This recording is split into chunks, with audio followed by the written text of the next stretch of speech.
Subscribe करिए हमारे channel target UP TET CTET को और बेल आइकन को दबाइए।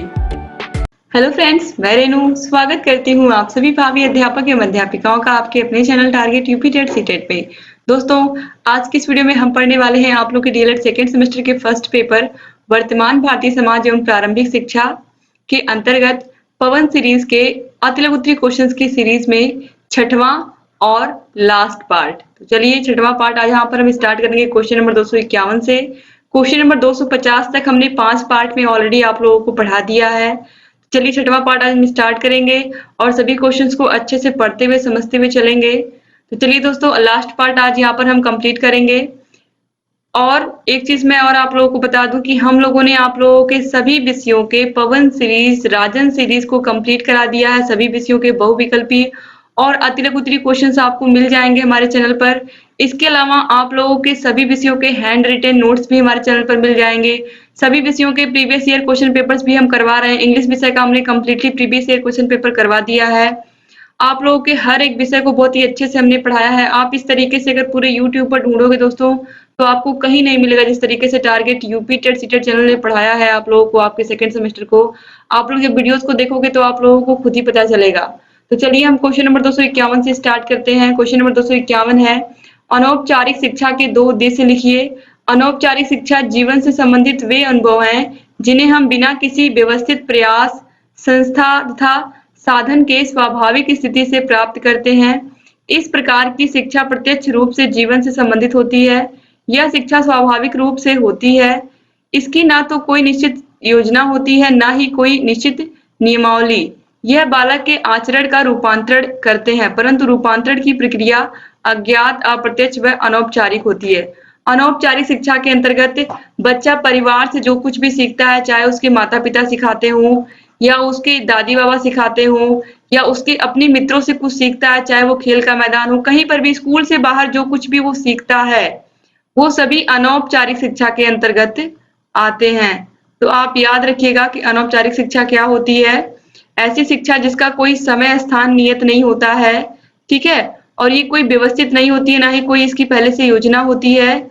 और ये बालक के नैतिक विकास में और संपूर्ण विकास में भी बहुत महत्वपूर्ण योगदान देती है अनौपचारिक शिक्षा। और औपचारिक शिक्षा क्या है? जब बच्चा विद्यालय में जाता है, विद्यालय में जो सही समय पर उसे जाना होता है, सही समय पर पढ़ करके फिर वापस घर आना होता है, निश्चित समय होता है, एक निश्चित स्थान होता है औपचारिक शिक्षा का। तो उसके बाद दूरस्थ शिक्षा। दूरस्थ शिक्षा आप लोगों को पता है कि कौन लोग उसको पढ़ते हैं। ऐसे लोग जिनके पास समय कम होता है, जो नौकरी या पेशे में होते हैं, जिनके पास समय की कमी होती है फिर भी वो अपनी शिक्षा को जारी रखना चाहते हैं, तो ऐसे लोग डिस्टेंस लर्निंग या पत्राचार या दूरस्थ शिक्षा के माध्यम से शिक्षा ग्रहण करते हैं। तो शिक्षा अनौपचारिक शिक्षा, औपचारिक शिक्षा और दूरस्थ शिक्षा 3 प्रकार की होती है। दूरस्थ शिक्षा को हम निरौपचारिक शिक्षा भी कहते हैं। क्वेश्चन नंबर 252 है, मल्टीमीडिया क्या है? आज के समय में मल्टीमीडिया वास्तव में सूचनाओं के आदान प्रदान को बेहतर बनाने के लिए आधुनिकतम तकनीकी के प्रयोग का सूचक है। इसमें digital video, graphics, audio, 3D animation, internet content, interactive कार्यक्रम आदि विधाओं का उपयोग भी समाहित रहता है। स्पष्ट है कि मल्टीमीडिया वस्तुतः विभिन्न प्रकार के माध्यमों, श्रव्य, दृश्य, पाठ तथा चित्रिक आदि का एक उपयोगी संयोजन है। शिक्षण अधिगम प्रक्रिया को अधिक प्रभावशाली बनाने में मल्टीमीडिया अत्यंत सफल सिद्ध हुआ है। क्वेश्चन नंबर 253 है, आदर्शवाद के प्रमुख प्रवर्तकों के नाम लिखिए। आदर्शवाद के प्रमुख प्रवर्तक हैं सुकरात, प्लेटो, डेकार्ट, स्पिनोजा तथा हीगल। इनके नाम आप याद रखिएगा, ये बार बार एग्जाम में पूछता है। 2016 में देखिए पूछा भी गया है। क्वेश्चन नंबर 254 है, स्वामी विवेकानंद के बचपन का क्या नाम था? स्वामी विवेकानंद जी का जन्म 1863 में हुआ था कलकत्ता में, और इनका वास्तविक नाम जो था नरेंद्र नाथ दत्त था। क्वेश्चन नंबर 255 है, टैगोर ने शांति निकेतन विद्यालय की स्थापना कब की? दोस्तों, टैगोर ने शांति निकेतन विद्यालय की स्थापना 1901 में की थी। 22 दिसंबर 1901 में की थी। यहाँ पर रॉन्ग आंसर दिया हुआ और यही बहुविकल्पी में दिया था दोस्तों। आप लोगों के बहुविकल्पी क्वेश्चंस में भी ये क्वेश्चन इसमें भी 1990 ही दिया था, तो वो गलत है। 1901 में उन्होंने शांति निकेतन की स्थापना की थी। कहाँ पर की थी? कोलकाता के बोलपुर में, यानी कि पश्चिम बंगाल के बोलपुर में उन्होंने किया था। याद रखिएगा आप जगह का नाम भी। क्वेश्चन नंबर 256 है, जनसंख्या शिक्षा के प्रमुख लक्ष्य बताइए। जनसंख्या शिक्षा आर्थिक प्रगति और स्वास्थ्य शिक्षा, आवास, आहार एवं जीवन की अन्य आवश्यकताओं के उच्च स्तर को उपलब्धि सहित जीवन की वर्तमान तथा भावी गुणवत्ता के लिए जनसंख्या की विशेषताओं के महत्व की अनुभूति करना। दूसरा है छोटे परिवार को, जिसमें परिवार के प्रत्येक सदस्य को उच्च जीवन स्तर प्राप्त करने की अधिक संभावना रहती है, प्रशंसात्मक दृष्टि से देखना। क्वेश्चन नंबर 257 है, पर्यावरण प्रदूषण का अर्थ बताइए। वह प्रक्रिया जिसके कारण हमारा भोजन, हवा तथा जल गंदा या दूषित हो जाता है तथा हमारे स्वास्थ्य के लिए खतरा पैदा कर दे, वातावरणीय अथवा पर्यावरणीय प्रदूषण कहलाता है। जैसे कि जल प्रदूषण, वायु प्रदूषण, मृदा प्रदूषण, ये सभी क्या है, हमारे वातावरण के लिए अच्छा नहीं है। इसके बाद क्वेश्चन नंबर 258 है, बुनियादी शिक्षा का प्रारंभ किसने किया। बुनियादी शिक्षा के जनक कौन है? ये आप लोगों के पार्ट 5 में भी मैंने बताया है, पार्ट 4 में भी मैंने बताया है कि बुनियादी शिक्षा के जनक कौन है, महात्मा गांधी हैं। और बार बार ये क्वेश्चन आप लोगों के एग्जाम में आया है। क्वेश्चन नंबर 259 है, प्लेटो द्वारा स्थापित संस्था का क्या नाम था। तो प्लेटो द्वारा स्थापित संस्था का नाम एकेडमी था। क्वेश्चन नंबर 260 है, राज्य से क्या अभिप्राय है। आई.एल. कैंडल के अनुसार राज्य की परिभाषा एक सुसंगठित राजनीतिक समुदाय के रूप में दी जा सकती है जिसके साथ सरकार होती है तथा जिसे लोगों द्वारा मान्यता प्राप्त होती है। क्वेश्चन नंबर 261 है, पाठशाला को बाग, शिशु को पौधा और शिक्षक को माली कहने वाले विचारक कौन थे। आपको अच्छे से पता है ये कौन थे, फ्रॉवेल थे। 2017 में पूछा गया क्वेश्चन है ये। क्वेश्चन नंबर 262 है, प्रयोजनवाद किसमें आस्था नहीं रखता है। तो प्रयोजनवाद ईश्वरीय सत्ता में आस्था नहीं रखता है। वो जो कुछ भी प्रयोग करता है, प्रयोग करने के बाद अगर सही मानता है तो उसी को मानता है प्रयोजनवाद। क्वेश्चन नंबर 263 है, शिक्षण विधि के जनक कौन है। तो शिक्षण विधि के जनक कौन है, सुकरात हैं। क्वेश्चन नंबर 264 है, प्रकृतिवाद को दूसरे किस नाम से जानते हैं। तो प्रकृतिवाद को हम भौतिकवाद के नाम से भी जानते हैं। ये भी मोस्ट इंपोर्टेंट क्वेश्चन है, आप देखिए 2017 में पूछे गए ये सभी क्वेश्चन है। क्वेश्चन नंबर 265 है, फ्रॉवेल ने किंडरगार्टन कब प्रारंभ किया। ये क्वेश्चन मोस्ट इंपोर्टेंट है, कई बार आप लोग देख चुके हैं, ये क्वेश्चन आप लोगों के सामने आया है। फ्रॉवेल ने किंडरगार्टन प्रारंभ किया 1839 में। क्वेश्चन नंबर 266 है, समाज के प्रमुख कार्य लिखिए। समाज के प्रमुख कार्य में है समाज बालकों के लिए शिक्षा संस्थाओं की स्थापना करता है, उन संस्थानों को चलाने के लिए उनकी वित्तीय सहायता भी करता है। क्वेश्चन नंबर 267 है, मूल्य का अर्थ लिखिए। मूल्य शब्द का शब्दकोशीय अर्थ है व्यक्ति या किसी वस्तु का ऐसा गुण जिसके कारण वह महत्वपूर्ण, सम्मानित तथा उपयोगी सिद्ध हो जाए। क्वेश्चन नंबर 268 है, बाल अपराध के प्रमुख बिंदु कितने प्रकार के हैं, या बाल अपराध के प्रमुख बिंदु कितने प्रकार के होते हैं। गरीबी, भूखमरी, अशिक्षा, उचित वातावरण का ना मिलना, जागरूकता आदि, ये सभी क्या है, बाल अपराध के मुख्य कारण है। क्वेश्चन नंबर 269 है, कलकत्ता मदरसा किस सन में खुला। तो 1781 में प्रथम गवर्नर जनरल वारेन हेस्टिंग्स द्वारा कलकत्ता मदरसा खोला गया। क्वेश्चन नंबर 270 है, बनारस संस्कृत कॉलेज कब और किसके द्वारा प्रारंभ किया गया। तो 1791 में जोनायल डंकन के प्रयासों से बनारस संस्कृत कॉलेज प्रारंभ हुआ। क्वेश्चन नंबर 271 है, मैकाले ने अपना विवरण पत्र कब प्रस्तुत किया। तो 2 फरवरी 1835 को। ये डेट आप याद रखिएगा, ये भी मोस्ट इंपोर्टेंट क्वेश्चन है, कई बार ये रिपीट हो चुका है आपके एग्जाम में। क्वेश्चन नंबर 272 है, वुड के घोषणा पत्र के आधार पर कंपनी ने शिक्षा नीति कब घोषित की। तो वुड के घोषणा पत्र के आधार पर कंपनी ने 19 जुलाई 1854 को अपनी शिक्षा नीति घोषित की। यहाँ पर 2 फरवरी 1835 और 19 जुलाई 1854 सन तो बिल्कुल मत भूलिएगा, 1835 और 1854। 1835 लॉर्ड मैकाले से संबंधित है और 1854 वुड के घोषणा पत्र से संबंधित है। और इसे हम क्या कहते हैं, भारतीय शिक्षा में का मैग्ना कार्टा भी कहते हैं वुड के घोषणा पत्र को।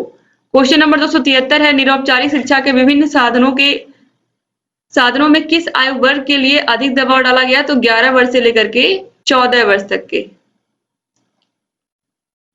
क्वेश्चन नंबर 274 है, शिक्षा के व्यक्तिक और सामाजिक उद्देश्यों का समन्वय आवश्यक है क्योंकि शिक्षा व्यक्ति की खुशी और राज्य कल्याण के लिए है। यह कथन किसका है। तो यह कथन है प्लेटो का।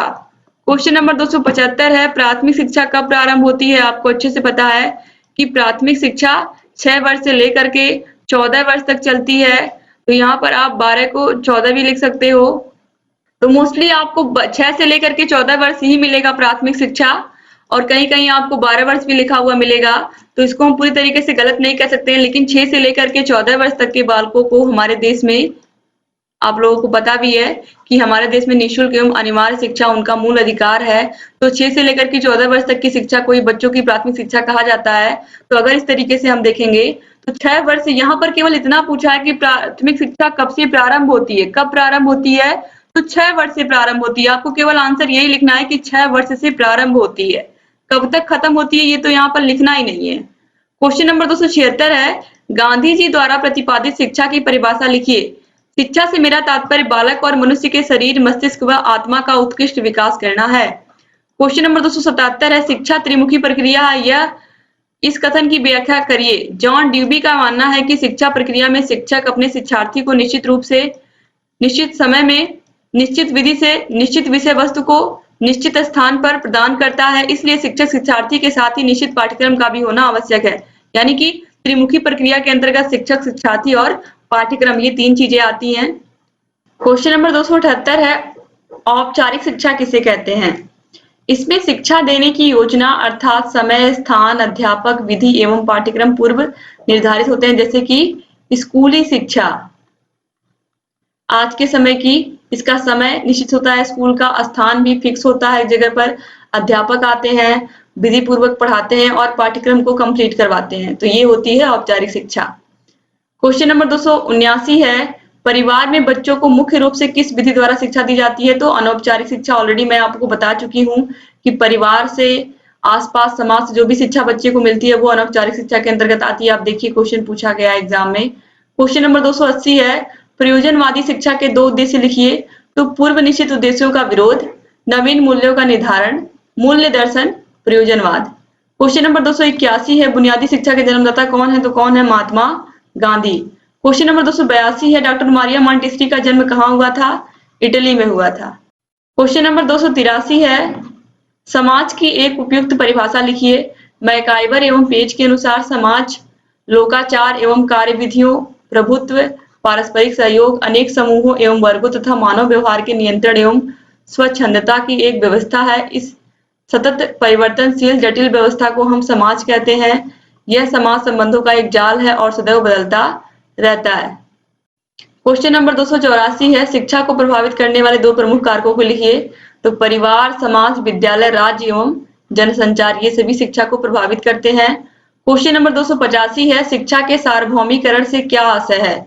लोकतंत्र में जाति, धर्म, रंग भेद या स्तर आदि का भेदभाव किए बिना सभी को अपने व्यक्तित्व का पूर्ण विकास करने के लिए समान अवसर प्रदान किए जाने चाहिए। इस बात को ध्यान में रखकर संविधान की धारा 29(2) में सार्वभौमिक शिक्षा की व्यवस्था की जाती है। धारा 29(2) में कहा गया है कि राज्य सरकार द्वारा संचालित व सहायता प्राप्त किसी भी शिक्षा संस्था में किसी भी व्यक्ति को धर्म, जाति, रंग या भाषा के आधार पर प्रवेश देने के लिए मना नहीं किया जा सकता है। यानी कि सभी लोगों को समान रूप से शिक्षा प्राप्त करने का अधिकार है। यही है शिक्षा का सार्वभौमिकरण। कोई भी किसी भी जाति का हो, किसी भी धर्म का हो, किसी भी रंग का हो, उससे कोई फर्क नहीं पड़ता है। शिक्षा सभी को समान रूप से मिलनी चाहिए। क्वेश्चन नंबर 286 है, बाल श्रम से आप क्या समझते हैं या बाल श्रम से क्या अभिप्राय है? बाल श्रम का स्वरूप हमें प्रत्येक शहर तथा अनेक स्थान पर देखने को मिलता है। जैसे साइकिल तथा स्कूटर रिपेयर करने की दुकानों पर अधिकतर बालक कार्य करते हैं। चाय एवं रेस्टोरेंट में बालक चाय देते हैं। कारखानों में बालक कार्य करते हैं। इसी प्रकार अन्य दुकानों तथा घरों पर बालक कार्य करते हैं, जबकि उनकी विद्यालय जाने की उम्र होती है। घरों में बालिकाएं साफ सफाई, बर्तन इत्यादि का कार्य करती हैं। तो इस तरीके से ये सभी बाल श्रम होते हैं और इन सभी के लिए सरकार ने कानून भी बनाया है। आप लोगों को ऑलरेडी मैं पढ़ा चुकी हूँ उन सभी के विषय में। तो किस तरीके से इसे रोका जाए ये भी बनाया गया है। तो यहाँ पर दोस्तों किस तरीके से इन्हें वहां से निकाल करके फिर इनका पुनर्वास किया जाए, फिर इनको स्कूल तक भेजा जाए, इन सभी के बारे में ऑलरेडी बात हो चुकी है और अच्छे से मैंने समझाया भी है आप लोगों को। क्वेश्चन नंबर 287, जनसंख्या शिक्षा को परिभाषित कीजिए। तो राज्य शिक्षा संस्थान उत्तर प्रदेश के अनुसार यह एक ऐसा प्रयास है जिसके द्वारा विभिन्न वर्गों, विशेषकर छात्र छात्राओं को विश्व में परिप्रेक्ष्य में देश, प्रदेश तथा क्षेत्र की जनसंख्या स्थिति, जननांकिकी के प्रमुख तत्वों, जनसंख्या और पर्यावरण के पारस्परिक संबंधों, जनसंख्या वृद्धि के आर्थिक व सामाजिक विकासों इत्यादि की जानकारी दी जा सकती है। 2019 में पूछा गया क्वेश्चन है। क्वेश्चन नंबर 288 है, वायु प्रदूषण के मूल रूप से कितने स्रोत माने गए हैं? तो धूल, आंधी, तूफान आदि। तूफान। क्वेश्चन नंबर 289 है, जल संरक्षण से क्या अभिप्राय है? भारत में जल का प्रमुख प्रयोग सिंचाई के लिए किया जाता है। सिंचाई द्वारा देश न केवल कृषि में ही वृद्धि हुई है, बल्कि भूमि की उत्पादकता में भी वृद्धि हुई है। इस प्रकार खाद्यान्न के उत्पादन में भारी मात्रा में जल की आवश्यकता होती है। इसके अतिरिक्त घरेलू तथा औद्योगिक कार्यों के लिए भी विशाल मात्रा में जल की आवश्यकता होती है। इसलिए जल को बचाना यानी व्यर्थ खर्च नहीं करना चाहिए, यही जल संरक्षण कहलाता है। यानी कि जल की जितनी आप बचत कर सकते हो, पानी जहां पर जितना जरूरत हो उतना ही आप यूज करें, यही पर यहाँ पर कहने का मतलब है। क्वेश्चन नंबर 290 है, जनसंचार के यंत्रोत्तर साधनों के नाम उल्लेख कीजिए। तो जनसंचार के साधन है समाचार पत्र, पत्रिकाएं, इसके अलावा टीवी, रेडियो, ये सभी क्या जनसंचार के माध्यम है। क्वेश्चन नंबर 291 है, बुनियादी शिक्षा का जनक किसे माना जाता है? तो बुनियादी शिक्षा के जनक महात्मा गांधी हैं। और ये क्वेश्चन मोस्ट इंपॉर्टेंट आप कह सकते हैं, ये बार बार एग्जाम में पूछा गया है। क्वेश्चन नंबर 292 है, एनसीटीई से संबंधित उत्तर प्रदेश का कार्य कहाँ से होता है? तो एनसीटीई से संबंधित उत्तर प्रदेश का जो कार्य है वो पूर्व में जयपुर से संचालित होता है, किंतु वर्तमान में दिल्ली से ही होता है। तो एनसीटीई ही मान्यता देती है, ऑलरेडी मैंने आप लोगों को बताया भी है। चाहे बीएड की संस्था हो, चाहे बीटीसी, अगर उसे मान्यता लेनी है तो उसे एनसीटीई ही मान्यता देती है। क्वेश्चन नंबर 293 है, ग्राम शिक्षा समिति का अध्यक्ष कौन होता है? ग्राम शिक्षा समिति का अगर अध्यक्ष आएगा तो ग्राम का अध्यक्ष यानी कि गांव का प्रधान ही होता है, ग्राम प्रधान। क्वेश्चन नंबर 294 है, बुनियादी शिक्षा का अर्थ बताइए। बुनियादी शिक्षा का अर्थ स्पष्ट करते हुए गांधी जी ने कहा है, हमारी बुनियादी शिक्षा पद्धति मस्तिष्क, शरीर, आत्मा तीनों का विकास करती है। जब तक शिक्षा द्वारा इन तीनों शक्तियों का सामंजस्य युक्त विकास नहीं होता, तब तक इसका कोई मूल्य नहीं है। क्वेश्चन नंबर 295, छात्र छात्राओं में मूल्यों का विकास करने हेतु कौन कौन से जनसंचार के साधन हैं? तो आकाशवाणी है, दूरदर्शन है, टेप रिकॉर्डर है, समाचार पत्र, पत्रिकाएं, चलचित्र आदि हैं। क्वेश्चन नंबर 296 है, भूमंडलीय ताप वृद्धि किसे कहते हैं? सामान्यतः भूमंडलीय ताप वृद्धि का आशय पृथ्वी के ताप में क्रमशः आने वाली वृद्धि से है या होने वाली वृद्धि से है। क्वेश्चन नंबर 297 है, किन्हीं 4 मानवीय मूल्यों का उल्लेख करिए। तो सच्चाई, सत्यनिष्ठा, उत्तरदायित्व की भावना, दयावान आदि हैं। क्वेश्चन नंबर 298 है, वैदिक साहित्य में शिक्षा शब्द का प्रयोग किन अर्थों में किया गया है? तो वैदिक साहित्य में शिक्षा शब्द का प्रयोग विद्या, ज्ञान, बोध और विजय के रूप में किया गया है। क्वेश्चन नंबर 299 है, बालिका शिक्षा का आशय बताइए। बालिका शिक्षा से आशय है कि सभी बालिकाओं के शैक्षिक अवसरों की समानता प्राप्त हो तथा बालिकाओं की शिक्षा के प्रति उचित दृष्टिकोण रखे जाएं। क्वेश्चन नंबर 300 है, अनौपचारिक शिक्षा का उद्देश्य बताइए। अनौपचारिक शिक्षा का उद्देश्य जीवन से संबंधित उन अनुभवों से है जिन्हें बिना किसी व्यवस्थित प्रयास, संस्था तथा साधन की व्यवहारिक स्थिति से प्राप्त किया जाए। क्वेश्चन नंबर 301 है, दूरस्थ शिक्षा का उद्देश्य बताइए। दूरस्थ शिक्षा का प्रमुख उद्देश्य ऐसे व्यक्तियों को शिक्षा देने से है जिनके आसपास कोई संस्था नहीं है और समय का अभाव है और वे अपने जीवन को उन्नतिशील बनाना चाहते हैं। क्वेश्चन नंबर 302 है, शिक्षा और समाज का संबंध बताइए। जिस व्यक्ति जिस समाज में रहता है उसी समाज की परिस्थितियों के अनुसार उसकी शिक्षा का प्रबंध किया जाना चाहिए। शिक्षा का प्रबंध इस तरह किया जाना चाहिए कि व्यक्ति अपने समाज की आवश्यकताओं को पूरा कर सके। जैसे कि आपका भी सपना होता है, हम पढ़ लिख करके बचपन में हर व्यक्ति सपना देखता है कि हम डॉक्टर बनेंगे, इंजीनियर बनेंगे, पुलिस बनेंगे, टीचर बनेंगे। तो आप जो भी काम करोगे आप कहाँ पर उसका योगदान दोगे? इसी समाज में तो उसका योगदान दोगे। तो समाज को और क्या करोगे? समाज को और आगे ले जाओगे आप, जब आप कुछ सीख करके आओगे समाज में। तो वही चीज है, शिक्षा और समाज का बहुत गहरा संबंध है। जब आप अच्छी शिक्षा ग्रहण करोगे तभी आप समाज को एक अच्छा कुछ योगदान दे पाओगे, अपना कुछ अच्छाई के तौर पर।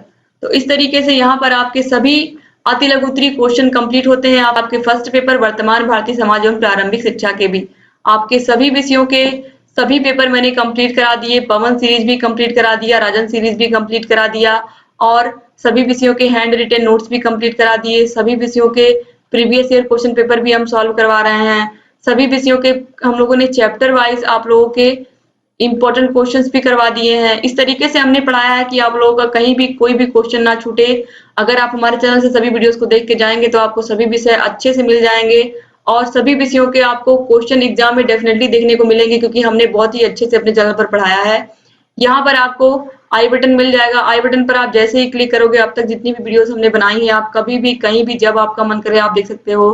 डिस्क्रिप्शन बॉक्स और कमेंट बॉक्स में भी आपको सभी विषयों की लिंक मिल जाएगी। सभी विषयों को आप देख सकते हैं, समझ सकते हैं, और आपको जहाँ कहीं भी कोई भी समस्या हमसे पूछ सकते हैं। ऐसे ही हमारे चैनल से बने रहिए दोस्तों, और अगर अब तक चैनल को सब्सक्राइब नहीं किया तो प्लीज सब्सक्राइब कर दीजिए। बगल में घंटी का निशान होगा, उसको भी प्रेस कर दीजिए, ताकि हम जो भी नई वीडियोस बनाते हैं उन सभी का नोटिफिकेशन आप लोग के पास समय से पहुंचे और आप हमारे सभी वीडियोस को ऐसे ही देखते रहें। दोस्तों, आप हमारे टेलीग्राम चैनल को जरूर ज्वाइन कर लीजिए। टेलीग्राम को अगर आप ज्वाइन करते हो तो यहाँ से आपको सभी विषयों की पीडीएफ बिल्कुल फ्री मिलेगी। सभी विषयों की, चाहे कोई भी विषय हो, आप लोगों के कोई भी विषय की कोई भी वीडियो छूटेगी नहीं, सभी का पीडीएफ आपको दिया जाएगा। बस केवल आप लोग पढ़ते रहिए और जहाँ कहीं भी कोई भी समस्या हमसे पूछते रहिए। तो एक बार फिर से आप सभी का बहुत बहुत धन्यवाद दोस्तों। मिलते हैं नेक्स्ट वीडियो में, तब तक अपना ख्याल रखिएगा, अपने परिवार का ख्याल रखिएगा और ऐसे ही हमारे चैनल से बने रहिएगा। जय हिंद दोस्तों।